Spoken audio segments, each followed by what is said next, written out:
बहुत हितकर, बड़े कल्याणकारी,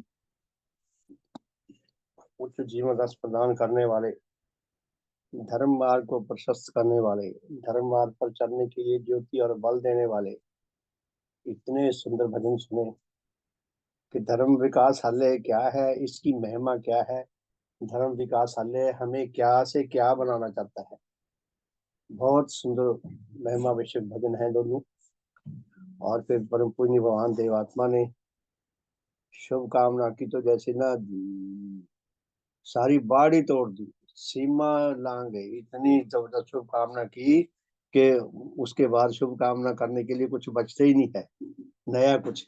इतनी शानदार, इतनी भव्य शुभ कामना है जिसका ज्ञान और बोध पाने की सारे मनुष्य मात्र को सदा सदा के लिए बहुत आवश्यकता है कि शुभ कामना क्या होती है, किस कौन कर सकता है, शुभ कामना करने के लिए उसके अंदर क्या क्या योग्यताएं होनी चाहिए। जिनके प्रति शुभ कामना करता है तो जीवंत रूप में वहां तक शुभ कामना कैसे संचार कर सकता है, कैसे दूसरे के शुभ में अधिक से अधिक हितकर प्रमाणित हो सकता है, कैसे खुद अपने सच्चा आत्म कल्याण लाभ कर सकता है। बहुत प्यारे भजन, बहुत अच्छा भजन। लिखने वालों को, धर्म स्मृतियों को, पूजनीय भगवान देवात्मा को जितना धन्यवाद दें उतना कम है। उनका शुभ हो, सबका भला हो, सबका शुभ हो। तो बहुत बहुत सम्मान के योग प्यारे धर्म साथियों, कल 7वां अध्याय, देवशास्त्र 3 खंड 7वां अध्याय का पाठ किया होगा। मैं तो खैर नहीं आज तक सका था, मैं कहीं और व्यस्त था। और उसके बाद फिर 8वां अध्याय शुरू किया होगा। तो मैं दोनों अध्याय की ओर आपका थोड़ा ध्यान ले जाना चाहता हूँ ताकि मुझे मेरी कमी भी दूर हो जाए जो मैं पढ़ने और सुनने से कल वंचित रहा।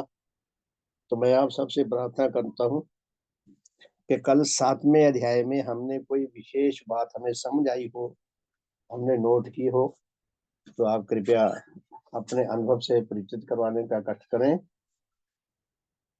कुछ विशेष बात आपने नोट की हो, कुछ हमें समझ आई हो। पिछले बार जब हमने देवशास्त्र पढ़ा था, अब के बार हमारे हमें उससे अधिक समझ आनी चाहिए। शुभ हो। शुभ शुभ शुभ हो शिवानी। जी। शुभ हो। हाँ, और इसमें यही जैसे आत्मा के गठन बता रहे हैं। उसमें यही बताया जा रहा था कि ये जो आत्मा के गठन में ये जो 8 अंग बताए हैं, जी है ना, उसमें जी जी। मानसिक है, जो था इस पे ही ये चल रहा है। आठवां ये 8वां अध्याय है, 7वें की बात कर रहे हैं श्रीमान जी। मैंने रेणु जी 7वें अध्याय से पूछा, भी 8वें पे चलेंगे कि 7वें सात अध्याय में हमें कुछ विशेष सात कोई बात ध्यान नोट की हो। ध्यान नहीं है, 7वें का थोड़ा दिमाग से निकल गया। हाँ, कोई बात नहीं, हो जाता है। कोई बात नहीं, सोचिए, विचार करें। अच्छा ठीक है, मैं क्षमा करना आप करना सोचता रिवाइज हूँ। करा दो, एक बार रिवाइज करा दो। हाँ जी, आपके प्रिय, मैं आपसे एक बार क्षमा मांगता हूँ। आप ऐसा ना सोचना कि मैं बहुत बड़ा विद्वान हूँ, आपको कुछ नहीं आता। आप भी उतने ही विद्वान है जितना मैं हूँ, आप भी उतने सवाल करनी है। तो मुझे जो मैंने अभी अभी देखा थोड़ा सा, तो मैं खुद हैरान हूँ। पिछले बार जब हमने पढ़ा, मैंने ये चीज नोट क्यों नहीं की। मैं चाह रहा था भी आपने भी नोट की होती। तो मुझे अभी अभी ये नोटिस में आई है। तो कृपया पहले तो मैं क्षमा मांगता हूँ, ये ना सोचना भी मैं अब कहीं बहुत ज्यादा विद्वान हूँ। मेरा घमंड ना बढ़े, मैं खुद भी चाहता हूँ और आप भी कोशिश करें कि मेरा घमंड ना बढ़े। हाँ जी, शुभकामना भी करें मेरे लिए। और किसी की हम अनुचित प्रशंसा ना करें, हम उसके साथ उसकी हानि करते हैं अनुचित प्रशंसा करके। तो भगवान ने ये जो 7वां अध्याय लिखा है, इसका शीर्षक है कि मनुष्य के आत्मा की गठन। तो भगवान ने मनुष्य के आत्मा की गठन का इसमें उल्लेख किया है। 2 पेज का है ये। तो 51वें पेज में, दूसरे पेज में लास्ट वाला प्रश्न देखें आप। प्रश्न है, इस पृथ्वी में साधारण मनुष्यों के आत्माओं की जैसी कुछ अपूर्ण व अधूरी गठन है। भगवान ने बताया कि उनको छोड़कर शेष जितने भी मनुष्य हैं, सब मनुष्यों की आत्मिक गठन अधूरी है, इनकम्प्लीट है। तो जैसी अधूरी गठन है, उसमें अब तक किस किस प्रकार की शक्तियों की उत्पत्ति हुई है।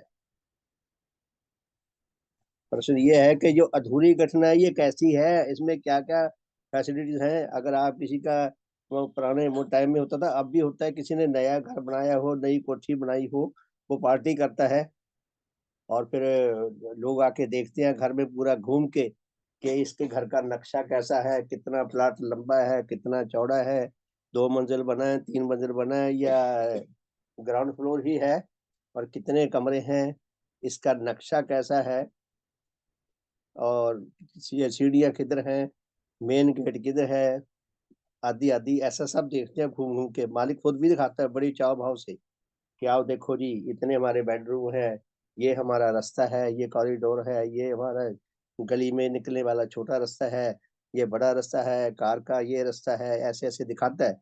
यहाँ बाथरूम है, यहाँ यूरिनल है, यहाँ पे ये किचन है, जो जो कुछ भी उसमें होता है, जो जो कुछ भी उसने बनाया अपनी सूझबूझ से और अपने जेब की सामर्थ्य के अनुसार, वो सब दिखाता है। तो प्रश्न भी यही है कि महाराज आपने कह तो दिया कि सभी मनुष्यों की आत्मिक गठन अधूरी है, तो कृपया हमें ये स्पष्ट करें, ये समझाने की कोशिश करें कि अधूरी गठन जो है हमारी, उसमें क्या क्या फैसिलिटीज है।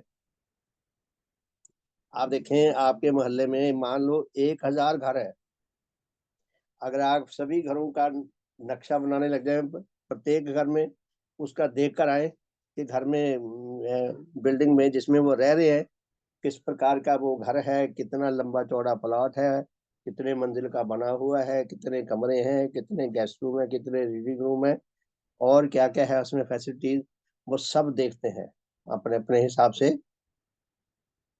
कोई ऐसी खास कोई कमी दिखी, भगवान ने कहा ना कि सारे अधूरी आत्माएं अधूरी आत्माएं, और कह दीजिए घर बड़े सुंदर है, सबके पास सब कुछ है।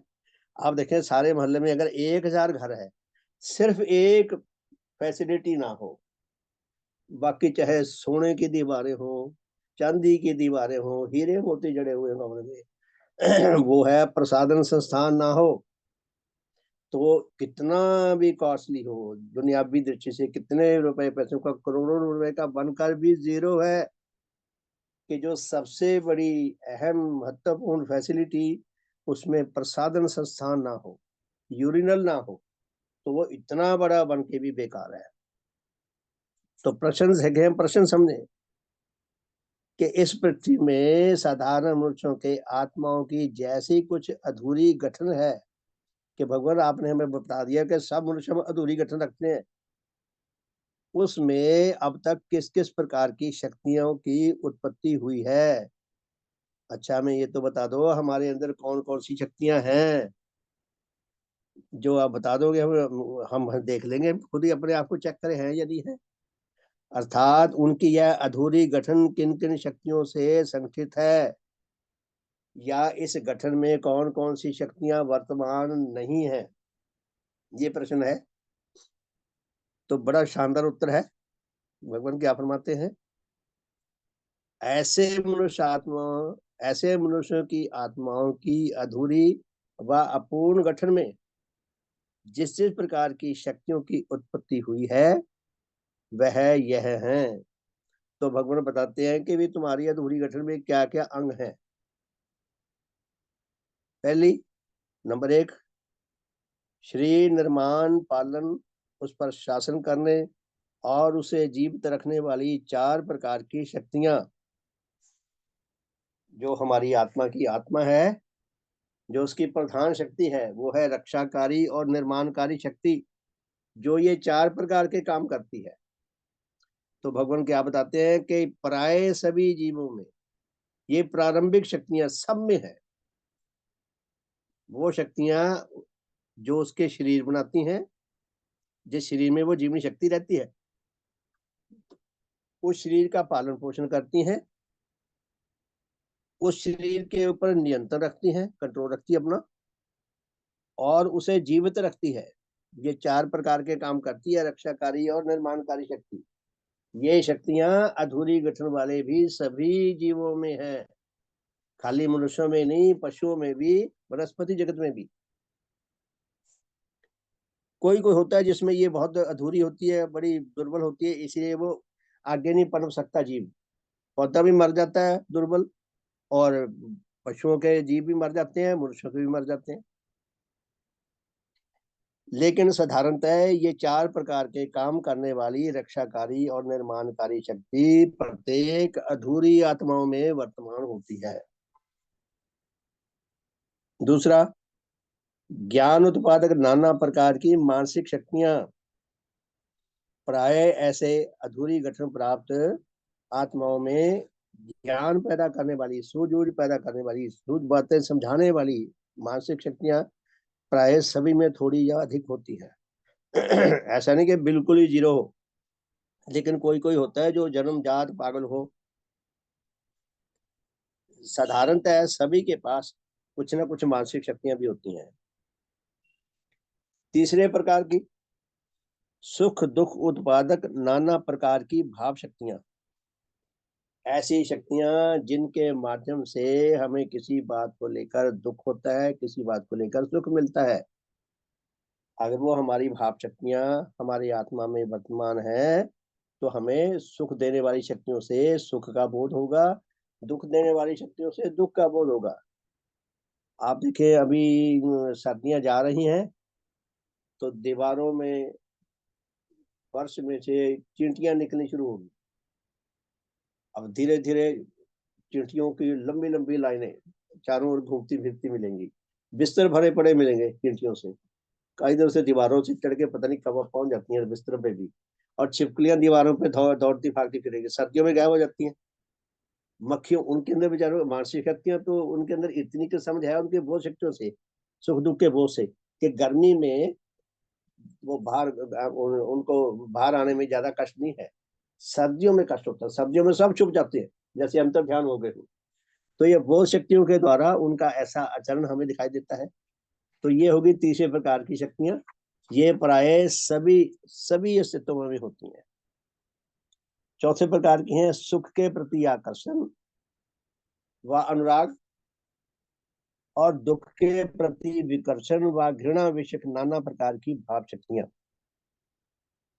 के प्राय सभी मनुष्यों में, बल्कि सभी जीवों में कहें, मनुष्यों में कहें, क्योंकि अनुराग अनुराग जो है मनुष्यों को होता है, पशु जगत को नहीं होता। पशु जगत को तो जैसा मिल गया बस भूख मिटा ली, उसी से उसको जो ऊर्जा मिल गई उससे गुजारा चल जाता है। तो मनुष्य जो है अपनी बुद्धि शक्ति से अपने ऐसी ऐसे खाने पीने की ओर अपना अनुराग बढ़ा लेता है बुद्धि के कारण। तो क्या कहा है, सुख के प्रति आकर्षण व अनुराग और दुख के प्रति विकर्षण व घृणा विषयक नाना प्रकार की भाव शक्तियां। तो भगवान क्या स्पष्ट करते हैं कि करोड़ों अरबों अधूरे आत्माओं में प्राय सभी में ये चारों प्रकार की शक्तियां अवश्य होती हैं। तो कोई हमारे से पूछे जी अधूरी आत्मिक गठन की डेफिनेशन दो और हमें दृष्टांत दो, उदाहरण दो कि अधूरी आत्मिक गठन वाला व्यक्ति कैसा होता है। कोई हमारे से पूछे अधूरी गठन वाले किसी घर का दृष्टांत दो। हम दृष्टांत दे सकते हैं कि जिस घर में किचन ना हो बाकी सब कुछ हो तो अधूरा है। जिस घर में बाथरूम ना हो बाकी सब कुछ वो अधूरा है। जिस घर में गेस्ट रूम ना हो तो फिर गेस्ट रूम मालिक वाले उसी कमरे में घुसे घुसे रहेंगे। तो इस तरह अधूरी, इसमें भगवान ने अधूरी आत्मिक गठन का हमें दृष्टांत दिया है, परिभाषा दी है कि करोड़ों मनुष्यों में लगभग यहाँ तक आके रुके हुए हैं। उसके बाद कल फिर हमने पढ़ा था 8वां अध्याय। 8वां अध्याय 7 में से अगला स्टेप है। आप देखें इसमें क्रमबद्धता बहुत शानदार है, सिस्टेमेटिकली कि कौन से क्रम में कौन सी बात कहनी है। तो 8वां अध्याय है कि मनुष्य आत्मा में ज्ञान उत्पादक नाना प्रकार की मानसिक शक्तियां। अब आप फिर पीछे वाले में जाएं तो पीछे वाले इसमें अभी हमने 4 पढ़ी है ना, तो इसमें ज्ञान उत्पादक नाना प्रकार की जो शक्तियां हैं उसको भगवान ने उठाया, क्योंकि पहले प्रकार की जो शक्तियां हैं वो सभी में है, वो हमारा उसका ज्यादा। अ, हेलो शुरू हनुमान जी दे जी वो आपका माइक। हाँ मैं बताना चाहती हूँ कि जो एक जी नंबर वाली है ना, शरीर निर्माण, पालन और उस पर शासन करने और उसे जीवित रखने वाली 4 शक्तियां, जी। ये चौथे अध्याय में दी गई हैं। इसका विवरण चौथे हाँ अध्याय हाँ में हाँ, दिया गया है। मैं वही अर्ज कर रहा हूँ ना जी। तो मतलब उसने उन्होंने देवात्मा ने 7वें अध्याय की दूसरे प्रकार की शक्तियों को 8वें अध्याय में उसका विस्तृत वर्णन देने के लिए ये प्रश्न उठाया है। तो मैं यही कहना, धन्यवाद आपका।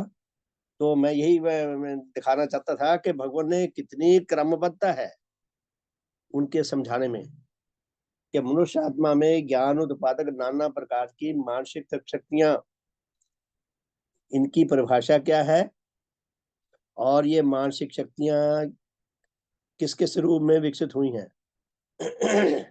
तो ये प्रश्न आपने पढ़ लिया था कि ज्ञान किसे कहते हैं, दूसरा प्रश्न मानसिक शक्तियां किन्हें कहते हैं, और तीसरा प्रश्न मानसिक शक्तियां कितने प्रकार की होती हैं। तो पुण्यवान ने मानसिक शक्तियां 8 श्रेणियों में बांट के हमें बताई है। एक एक श्रेणी में 4 4 6 6 8 8 प्रकार की होंगी। मेरे ख्याल में एक पुस्तक मैंने पढ़ा था 72 प्रकार की मानसिक शक्तियां शायद, जो टोटल हमने जोड़ी थी सारी।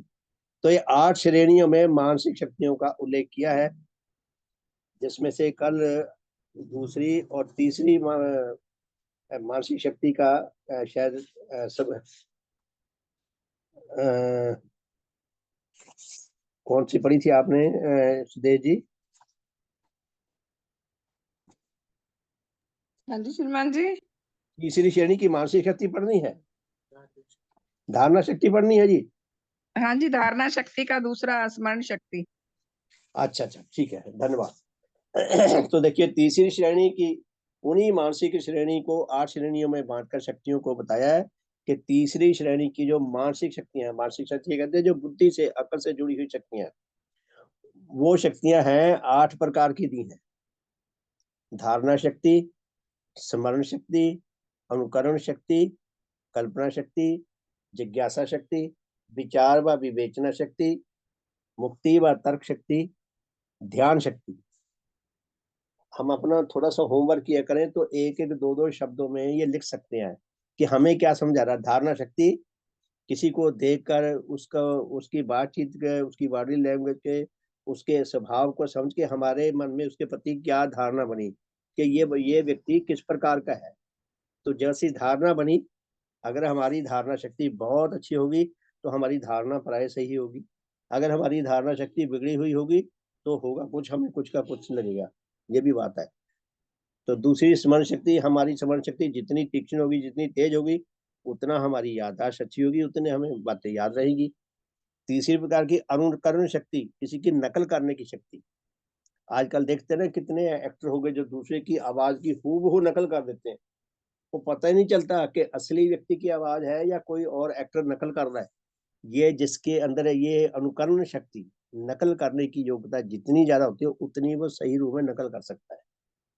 कल्पना शक्ति, के विचार करना नए नए भी, क्या क्या कुछ हुआ होगा या मुझे क्या और नया करना चाहिए।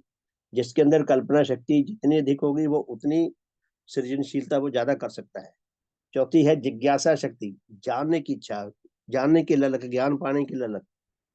छठी है विचार व विवेचना शक्ति, फिर उसके ऊपर विचार करके, विवेचना करके, विचार करके कोई नया निष्कर्ष ढूंढना उसमें से। फिर अगली है युक्ति व तर्क शक्ति, फिर जो हमने जो ढूंढा है उसको तर्क के द्वारा टेस्ट करना, जिसे क्रॉस चेकिंग कहते हैं। क्रॉस चेकिंग करके देखना कि हमारा उत्तर गलत तो नहीं है कहीं।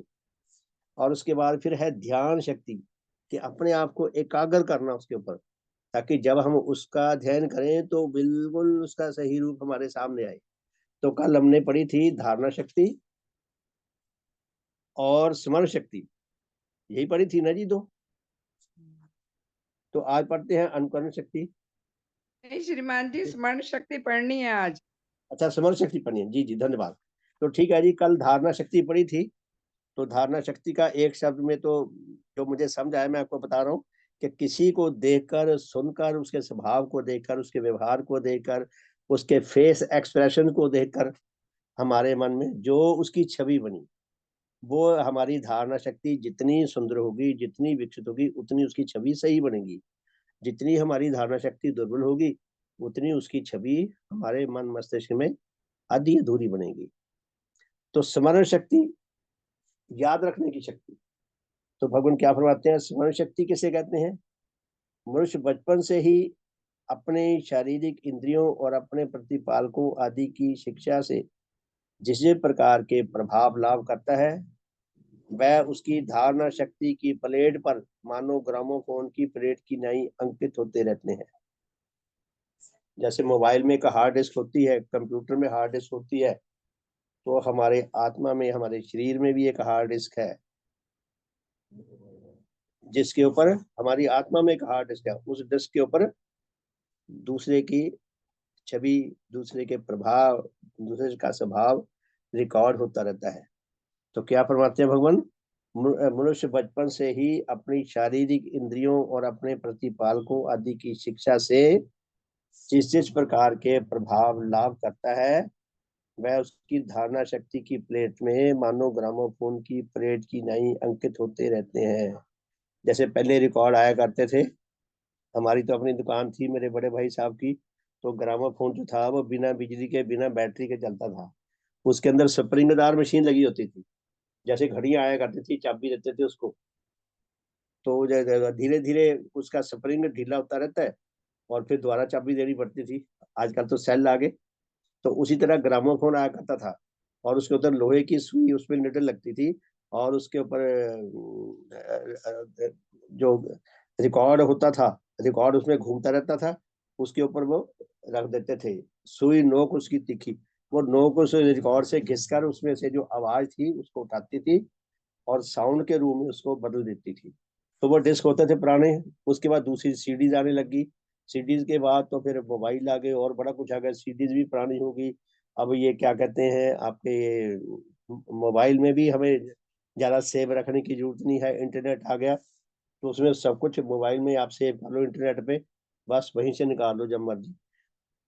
तो धीरे धीरे ये विकास हुआ साइंस में। तो लेकिन पूज्य भगवान ये हमें वो एग्जाम्पल देते हैं, जैसे रिकॉर्ड पे गाना या कोई भाषण रिकॉर्ड हो जाता था, उसी तरह हमारे मन मस्तिष्क के, हमारी जीवन शक्ति के डिस्क पर, प्लेट पर धारणा शक्ति के अनुसार जो जो हमारे अभिभावक परिवार वालों ने हमें जो जो अपने अनुभव से सिखाया, और जो जो कुछ हमने अपनी आंखों से खुद भी देखा, उसके अनुसार हमारे वो धारणा शक्ति की प्लेट पर या हमारी आत्मा में वो चीज रिकॉर्ड हो जाती थी। तो हमारे अंदर वो धारणा शक्ति में अंकित हो जाती थी, रिकॉर्ड हो जाती थी। फिर उसकी यह अंकित अवगति एक बार दूसरे अवसर पर उसकी जिस और शक्ति से परिचालित होकर उसके सम्मुख प्रकट होती थी, वह शक्ति, उस शक्ति को स्मरण शक्ति कहते हैं। भगवान कहते हैं जो हमारे मन में रिकॉर्ड हो गया, अब वो रिकॉर्ड हो गया, पढ़ा वहां, जैसे आपके पास बहुत सारी किताबें स्टोर में पड़ी हैं, कईयों का वर्षों तक हम हाथ नहीं लगाते किताबों को, जब कभी आवश्यकता जरूरत पड़ती है, जब हमें कुछ याद आता है, कहते हैं अमुक किताब में मिलेगा, फिर हम किताब में ढूंढते हैं। तो भगवान फरमाते हैं जब हमारी स्मरण शक्ति या हमारी आवश्यकता हमें कुछ याद करवाती है, तो फिर हम अपनी धारणा शक्ति में से ढूंढते हैं। मैं आपको इसका जीवित में उदाहरण देता हूँ कि मैं कोई 12-13 साल का बच्चा ही था, तो मेरे भाई साहब ने हमारी दुकान से मुझे कुछ सामान लाने के लिए भेजा। नए नए साइकिल चलाने सीखे थे, साइकिल भी बहुत कम लोगों के होते थे उस समय, तो मैं तो खैर पैदल जा रहा था, साइकिल भी था मेरे पास। तो जाते जाते रास्ते में किसी के घर के अंदर रेडियो चल रहा था, तो हमारे बठिंडा में पाकिस्तान लाहौर बहुत सुना करते थे उस समय, और बड़ी साफ आवाज आती थी। तो वहां से एक गजल चल रही थी, तो मेरा आकर्षण है, मैं एकदम वहां खड़ा हो गया खिड़की के पास गली में, और वो गजल चलती रही। वो गाना चला, गाना खत्म हुआ, मैं सामान लाना तो भूल गया, मैं साइकिल पे चढ़ के वापस घर गया दौड़ के, और हम उन्हें निकाल के लगा बजाने, वो बजे न भूल गया। वहां से सुना, बैठ गया रिकॉर्ड में अंदर, और घर जाते जाते भूल गया। मैं बहुत टक्करे मारता रहा कई दिन, ना तो याद आया ना बजा। एक दिन फिर अचानक 4-6 महीने बाद मुझे ऐसा लगा, हालांकि बच्चों के सपने नहीं आते, पता नहीं कहाँ से ये बात आई, मुझे ऐसा लगा कि रात के 1-1:30 बजे, 2 बजे मेरी आंख खुल गई। मुझे ऐसा लगा कि किसी के रेडियो बज रहा है, रेडियो पे वही गाना आ रहा है, और वो मुझे गाना याद हो गया, मैंने बजाया, बज गया। इस घटना को कम से कम 60 साल हो चुके हैं। वो गाना आज भी मेरे अंदर रिकॉर्डेड है। आप देखिए कि स्मरण शक्ति में कई चीजें ना याद रखनी है, रिकॉर्ड परमानेंट जैसे रिकॉर्ड हो जाता है। वो गाना था, जब भी चाहे एक नई सूरत बना लेते हैं लोग, एक चेहरे पे कई चेहरे लगा लेते हैं लोग। ये गजल थी, मेहंदी हसन की गाई हुई। वो फिल्म आई थी एक, इंडियन फिल्म दाग। दाग में लता मंगेशकर ने ये गाना गाया हुआ, ये बहुत सालों बाद आई दाग फिल्म। कहने का अर्थ ये है कि स्मरण शक्ति एकदम वहां से उठा लेती है कि ये चीज मेरी स्मरण शक्ति में तुरंत वो याद होगी बैठी हुई, जो आज तक याद है। कमाल है। आप देखिए, हमारा हार्ड मास के बना हुआ शरीर, जिसमें पानी भरा हुआ है, हवा भरा हुआ है, बड़ा लिजलिजा सा है शरीर हमारा, उसमें कितनी जबरदस्त स्मरण शक्ति है कि वो मिटी नहीं, अभी तक याद है। 60 साल पुरानी बात बता रहा हूँ मैं। तो पूर्णी भगवान क्या कहते हैं कि वो हमारे धारणा शक्ति पे में जब रिकॉर्ड हो जाती है, फिर उसकी यह अंकित अवगति, यह जानकारी जो उसके अंदर रिकॉर्डेड है, एक बार दूसरे अवसर पर उसकी जिस और शक्ति से, यानी कि हमारी स्मरण शक्ति से, या कोई उससे मिला जुला कोई हमारे सामने घटना बीत रही हो, तो तुरंत हम मिला लेते हैं, वो घटना थी, उससे परिचालित होकर उसके सम्मुख प्रकट होती है। उस शक्ति को स्मरण शक्ति कहते हैं। अगर स्मरण शक्ति है तो याद रहेगी, नहीं तो नहीं। यदि मनुष्य में यह धारणा और स्मरण नामक दोनों मानसिक शक्तियां न होती, तो वह बचपन से ही कोई भी बात ना जान सकता, और कोई भी बात ना वह सीख सकता, और ना अपने आप को विविध प्रकार के ज्ञान का भंडार बना सकता। भगवान ये बताना चाहते हैं कि हमारी धारणा शक्ति और स्मरण शक्ति कितनी हितकर शक्ति है, कितनी कल्याणकारी शक्ति है। धारणा शक्ति जो है, हमारे संस्कारों, हमारे विश्वासों, हमारे स्वभाव के अनुसार किसी बात को, किसी विषय को, किसी अस्तित्व को देकर उसके प्रति धारणा बनाती है। और हमारी स्मरण शक्ति उस धारणा के अनुसार कितने प्रकार का और ज्ञान अर्जित करती है।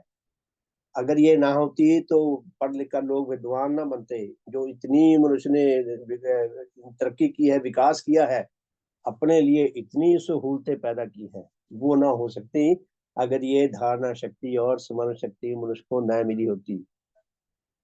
गधे को गधा क्यों कहते हैं? कहते हैं तू तो गधा है, किसी को कहना गधा।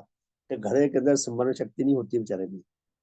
तो डंडे मारो, घंटे 8 घंटे में भूल जाता है। खैर, मैं तो, मुझे इतना ज्ञान नहीं है गधे के बारे में, मैं ऐसे कहूँ। वैसे तो बड़ा सेवाकारी है जानवर बेचारा, लेकिन गधा इसीलिए कहा जाता है कि उसके अंदर स्मरण शक्ति नहीं होती। स्मरण शक्ति हो तो जब भी उसे देखे ये मेरा दुश्मन है, मुझे पीटता है, उसके पीछे पड़ जाया करे। गधे अक्सर देखा नहीं ऐसे किसी के पीछे पड़ते हुए। तो उसके बाद आती है अनुकरण शक्ति। अनुकरण होता है किसी की नकल करना। अनुकरण शक्ति किसे कहते हैं? अनुकरण शब्द का अर्थ है नकल। मनुष्य अपनी छोटी उम्र में पहले पहले इसी शक्ति के द्वारा अपने प्रतिपालकों की भाषा के नाना शब्द सुनकर और उनके उच्चारण की नकल करके उन शब्दों को बोलता और उनकी भाषा को सीखता है। कि नकल शक्ति जिसके अंदर जितनी अच्छी होती है, वो उतनी जल्दी, उतना सही विधि से नकल करने लग जाता है। तो बच्चे जो होते हैं, छोटे होते हैं, वो धीरे धीरे बच्चों का जब विकास होता है, तो जिस परिवार में वो पले बड़े हैं, जैसे परिवार वाले बातें करते हैं, धीरे धीरे उनकी भाषा बोलने सीख जाते हैं।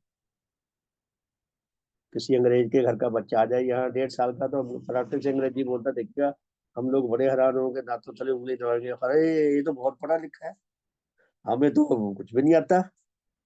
वो पढ़ लिख के नहीं सीखा, वो अंग्रेजों में रहा है, वो अंग्रेजों गिटर बिटर बोलते हैं, वो भी सीख गया। तो जो जिसमें वातावरण में रहेगा, अगर उसके अंदर अनुकरण शक्ति जितनी अच्छी है, जितनी सुदृढ़ है, तो उतनी वो अच्छी, उतनी जल्दी नकल करनी सीख सकता है और उससे अपने ज्ञान को बढ़ा सकता है। फिर किसी भाषा के शब्दों को संकेत के द्वारा प्रकट करने के निमित्त अक्षर आदि विभिन्न प्रकार की जो जो विधियां निकाली गई हैं, उनकी नकल करके उन संकेतों को सीखता है। तो कोई अक्षर बनाना है तो उसके लिए जो संकेत बनाए गए हैं, जब वो संकेतों से समझाए जाते हैं, संकेतों से सीख जाता है। वो हमने देखा ना डिवाइन स्कूल में, अनुश्रुति स्कूल में, और जहां भी जाए ऐसे बच्चे हैं जहाँ वो आपस में यूं यूं यूं यूं हाथ हिलाते रहते हैं, हमें लगता है झल्ले है ये, तो हमें हंसी आती है उन बेचारों पे, लेकिन उन भाषाओं के उनको विशेष उनको प्रशिक्षण दिया जाता है ताकि वो बिना बोले वो अपनी बात को इशारों से संकेत से समझा सके। तो अनुकरण शक्ति होता है कि अनुकरण करना, किसी बात की का अनुसरण करना, उसको सीखना और उसके अनुसार वैसे ही परिणाम पैदा करने का प्रयास करना। तो पुण्य भगवान क्या फरमाते हैं, किसी भाषा के शब्दों को संकेत के द्वारा प्रकट करने के निमित्त अक्षर आदि विविध प्रकार की जो जो विधियां निकाली गई हैं उनकी नकल करके उन संकेतों को सीखता है। इसी प्रकार इसी शक्ति के द्वारा मनुष्य नाना प्रकार के चित्र खींचने, नक्शे बनाने, मैप बनाने, कपड़ों पर बेल बूटों और फूलों आदि को काटने और नाना प्रकार की अन्य कारीगरी के काम भी सीखता है। तो पुण्य भगवान क्या फरमाना चाहते हैं कि जितनी ये मानसिक शक्तियां 8 श्रेणी की है सब हमारे अंदर बहुत सुदृढ़ मात्रा में होनी चाहिए।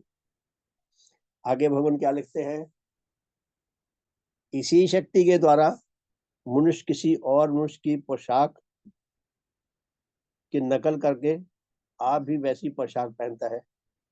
पोशाक उर्दू का शब्द है, हम कोशिश करें हिंदी के शब्द सीखें। पोशाक का हिंदी में सकता परिधान, पहरावा के इसी शक्ति के द्वारा मनुष्य किसी और मनुष्य के परिधान को की नकल करके आप भी वैसा परिधान पहनता है।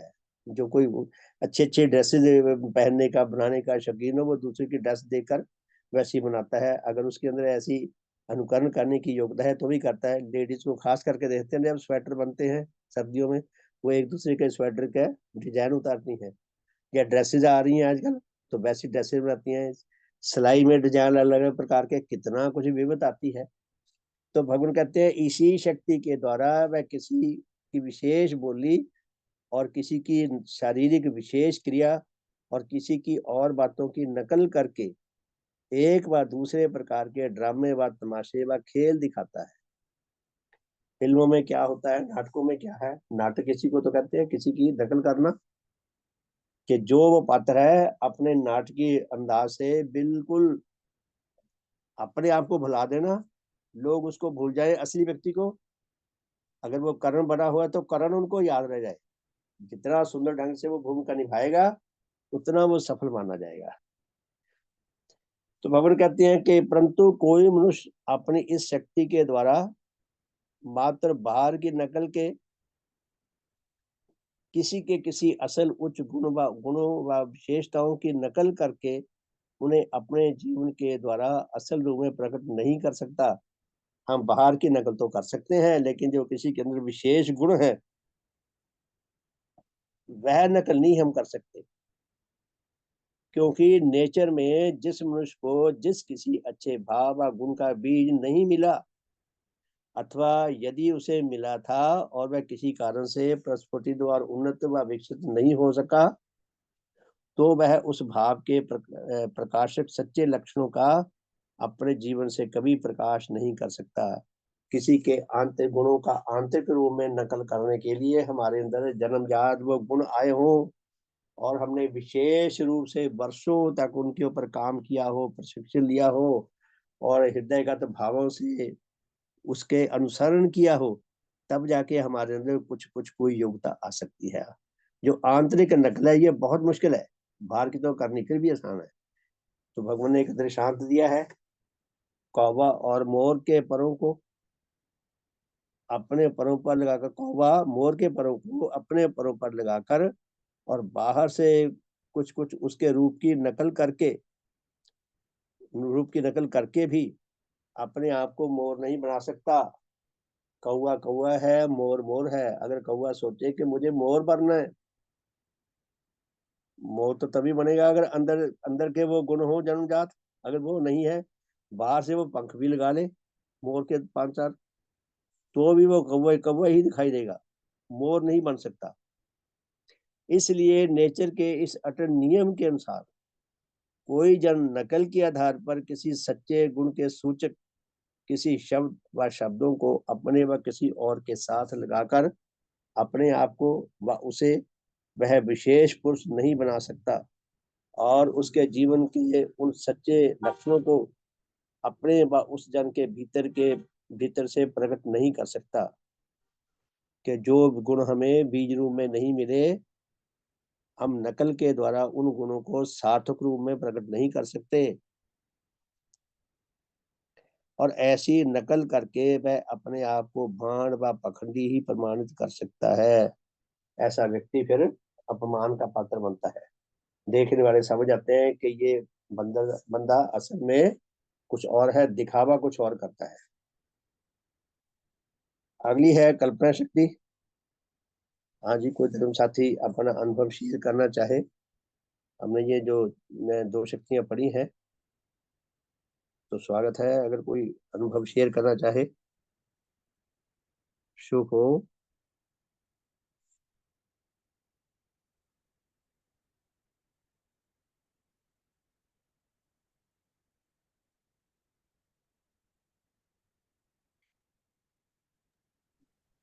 शुभ, ठीक है जी, धन्यवाद। आगे चलते हैं।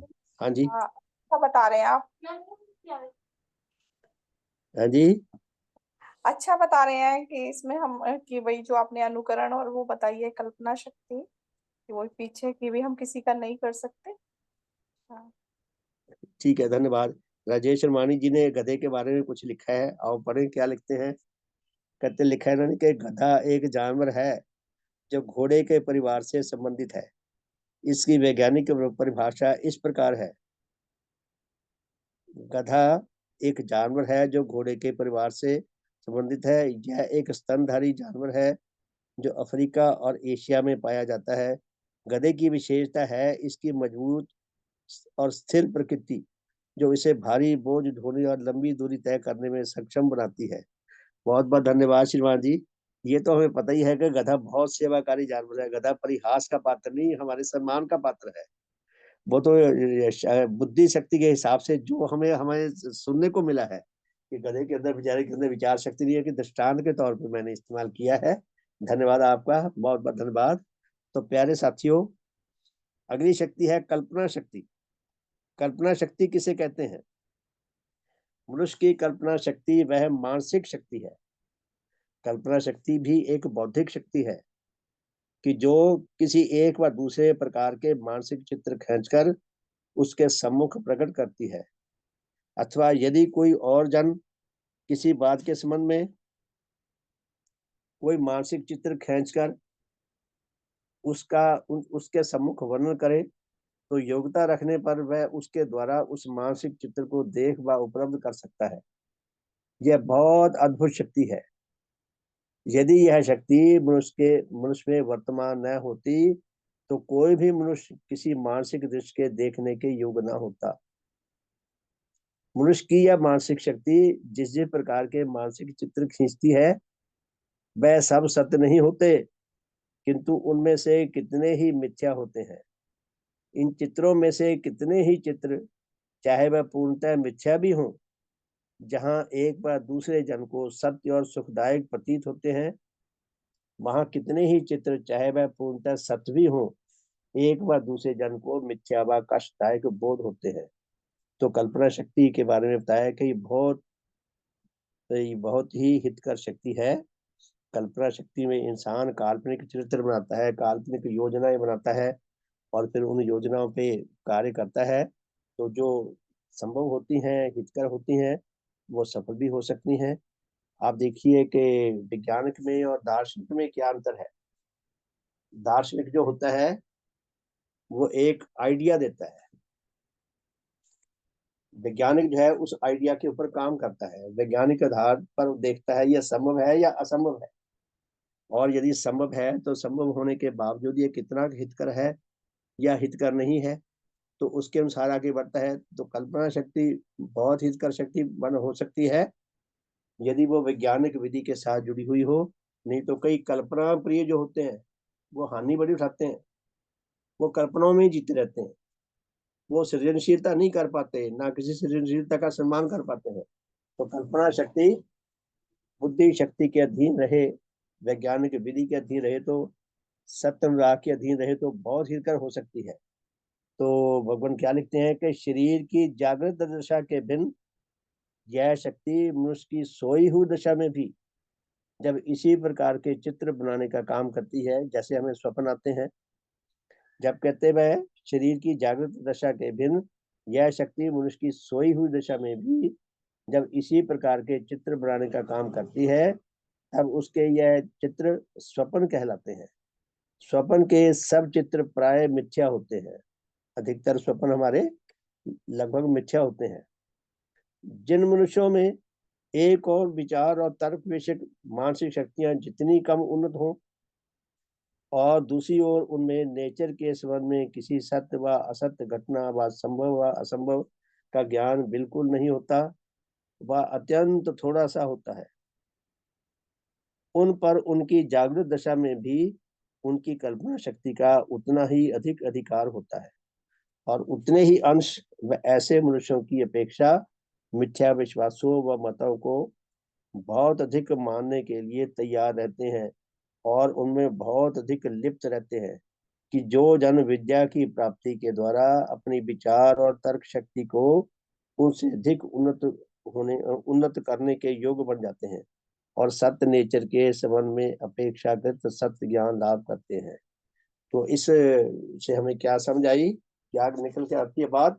भगवान कहती है कि कल्पना शक्ति, कल्पना प्रिय नहीं होना चाहिए इंसान को। कल्पना शक्ति सत्य ज्ञान के वैज्ञानिक विधि के अधीन होगी तो हम उससे बहुत हितकर सेवा ले सकते हैं। पहले इंसान काल्पनिक योजनाएं बनाता है, फिर उनको मूर्त रूप देता है, उस पर बहुत काम करता है, विचार करता है, कितने ही पक्षों में विचार करता है कि इससे हमें ज्यादा से ज्यादा हितकर काम क्या ले सकते हैं। और जो कल्पना प्रिय होता है वो मिथ्या में टिके रहने में, जमे रहने में सुख लाभ करता है, उसको सुख मिलता है, वो छोड़ना नहीं चाहता, इसलिए वो विकास नहीं कर पाता। उसकी तुलना में जो इसको छोड़ के आगे बढ़ते हैं वो बहुत विकास लाभ करते हैं, अपना बहुत हित करते हैं, औरों के लिए भी बड़े हित कर प्रमाणित होते हैं। तो बहुत बहुत धन्यवाद। सबका शुभ हो, सबका भला हो, सबका मंगल हो, सबका कल्याण हो। बहुत बहुत धन्यवाद। निर्वाणी जी शुभ हो। शुभ हो शुभन जी, सभी को सदैव की जय। बहुत ही सुंदर विषय चल रहा है। एक्चुअली विचार आ रहा था तो मैं थोड़ा आपसे चर्चा करूं कि 8 अध्याय तक ये जो बहुत महत्वपूर्ण विषय अभी तक हमने जाना है, पहले से 8वें तक, ये 8वां कंप्लीट हो जाएगा मेरे ख्याल से मंगलवार तक, और बुधवार को हम लोग का अवकाश भी आएगा और गुरुवार को मॉर्निंग सेशन रहेगा मेरा। अच्छा, हाँ, तो मैं चाहता हूँ इसका एक सभी दोबारा से खुद स्टडी करें। सभी का पुस्तक होगा ही देवशास्त्र, और इसके नोट्स बनाए अपनी कॉपी में 8वें अध्याय तक। 8वें तक का हम एक लिखित सभी लोग अपना प्रयास करें इसके क्वेश्चन निकालने का, और ये चीजें कहाँ से मेरे से जुड़ी हुई हैं। तो ये सब जितनी शक्तियों की बात कर रहे हैं ये सब मेरे से जुड़ी हुई है। कल्पना मेरे अंदर है, धारणा मेरे अंदर है, स्मरण मेरे अंदर है। ये सब चीजें मेरे को कैसे प्रभावित करती हैं पॉजिटिव और निगेटिव दोनों दिशाओं में। जैसे कि अभी आप बात कर रहे थे उसकी कल्पना की, तो कल्पना वैज्ञानिक विधि से होनी चाहिए, लेकिन वैज्ञानिक विधि से भी मनुष्य जो आज की तारीख में है वो शरीर के आधार पर कल्पना कर रहा है, वो आत्मा के आधार पर नहीं कर रहा। उसका मिसिंग क्या है? आत्मा मिसिंग है। कि वो अगर विकास भी कर रहा है तो विनाश हो रहा है उसमें, क्योंकि उसने अभी उस बोध को नहीं समझा है कि इसमें मेरी आत्मा की हानि हो रही है। अपनी आवश्यकताओं की पूर्ति के लिए वो कल्पना में घोड़े दौड़ाता जा रहा है। तो इन 8 अध्याय को आज की परिस्थितियों में लाके देखें कि आज का वर्तमान मनुष्य जो बन रहा है इन कारणों से बन रहा है। जैसे स्मरण शक्ति है, तो हम सिर्फ अच्छी बातों को याद नहीं रखते, हम बुरी बातों को भी याद रख लेते हैं, वो हमारी स्मरण में ही आ रही है। धारणा, हम किसी व्यक्ति के लिए अच्छी धारणा भी बना लेते हैं, बुरी धारणा भी बना लेते हैं। यानी विकास और विनाश दोनों में ये शक्तियां हमारे में काम कर रही हैं। अगर हमारा ज्ञान स्पष्ट है तो हम सिर्फ उसको आत्मा की भलाई में लगाते हैं, अगर ज्ञान स्पष्ट नहीं है तो हम उसे आत्मा का विनाश भी करते हैं उन्हीं शक्तियों से। तो ये मेरे को ऐसा चिंतन में समझ में आ रहा था, तो इसको सब अगर चिंतन करें अपना अपना पढ़ पढ़ के पॉइंट्स बना के, तो उसमें एक विस्तार पूर्वक चर्चा हो पाएगी और उसमें कुछ चीजें नई निकल के आ पाएंगी। ऐसा मेरे को विचार आ रहा था, और सबके क्या मत आ रहे हैं इसमें। बहुत बहुत धन्यवाद शिवान जी, बहुत सुंदर बात है। पुण्यवान की हर बात हमारे आत्मिक शुभ को लेकर लिखी गई है, इसलिए वो उसको जैसे ताश की गेम में एक वो गेम होती है ब्रिज, जिसमें एक पपलू होता है जिसे जोकर कहते हैं। वो जोकर ऐसा तो सब जगह अटैच हो जाता है, सबके साथ उसकी ग्रुपिंग हो जाती है। तो भगवान ने हमारे आत्म कल्याण को लेकर कही है सब बात। हम आत्म कल्याण का चश्मा लगाकर देखें कि ये जो इसमें भगवान ने बात कही है, ये कहाँ तक मेरे लिए, मैं इसमें साथ चलकर अपना आत्मिक हित लाभ कर सकता हूँ। बहुत सुंदर बात है, बहुत बहुत धन्यवाद। तो ठीक है जी, सब होमवर्क करें और वीरवार को हम जो भी हमारे अनुभव हैं वो शेयर करें। घबराए ना, गलत हो जाएगा तो कोई चिंता नहीं, गलत होगा तभी तो ठीक होगा। हम ये संकोच न करें भी मेरी बात गलत होगी, सब हंसेंगे, कोई बात नहीं। गिर गिर के सवार होते हैं मैदान जंग में, कहते हैं वो तिफल क्या गिरे जो घुटनों के बल चले, जो लेट कर रेंग कर चलता है वो क्या गिरेगा, पहले गिरा गिराया। हमें प्रयास करना चाहिए। तो बहुत बहुत धन्यवाद, सबका शुभ हो, सबका भला हो। भगवान देव आत्मा की जय, भगवान देव आत्मा की जय, भगवान देव आत्मा की जय, भगवान देव आत्मा की जय। सबका शुभ हो, सबका हित हो, सबका मंगल हो, सबका कल्याण हो। बहुत बहुत धन्यवाद, शुभ संध्या। तो रात को मिलेंगे जी 8:40 पे। और मेरी प्रार्थना है कि सब पार्टिसिपेट करें भजन रात्रि में। नहीं गा सकते तो एक पद की व्याख्या कर दें, आपको क्या उसमें अच्छा लगा वो तो बता ही सकते हैं हम, इतने सब वर्षों से हम आ रहे हैं। तो कृपया पार्टिसिपेट करने की कोशिश करें। पार्टिसिपेट करने वाला जो होता है ना, वो अपने आप को कुछ ऑनर्ड भी फील करता है, ताकि हम फील भी करें। भगवान ने भजन लिखा है, बड़ा सुंदर संदेश दिया है। बिन सेवा नहीं बिन सेवा नहीं अपनत भागे, बिन अपनत नहीं प्रीति जागे, कुछ ऐसा है। बिन अपनत नहीं सेवा, सेवा जागे, कुछ ऐसा। संदेश ये है कि हम जहाँ जितना सेवाकारी होते हैं ना, उतना हमारे अंदर अपना स्वार्थ घटता है, उतना हमें लगाव होता है उससे। बच्चों के प्रति माता पिता का जितना लगाव होता है, बच्चों का नहीं रहता है एक स्टेज पर आकर उतना लगाव। कि माता पिता ने बच्चों के ऊपर जो मेहनत की है, जो उनकी सेवाएं की है, वो सेवाओं ने उन्हें जोड़ रखा है। जबकि सेवा पाने वाले को जुड़ना चाहिए कि मेरी बड़ी सेवा की है उन्होंने। तो नेचर का ये नियम कुछ अजीब है। तो इसलिए मेरी प्रार्थना है कि हम सब उसमें पार्टिसिपेट करें, चाहे एक एक पद की व्याख्या करें। गा सकते हैं तो और भी अच्छी बात है, नहीं भी गा सकते तो हम वैसे बोल के कर सकते हैं। तो सबका शुभ हो, बहुत बहुत धन्यवाद, शुभ संध्या। तो रात को मिलेंगे जी 8:40 पे। बहुत बहुत धन्यवाद।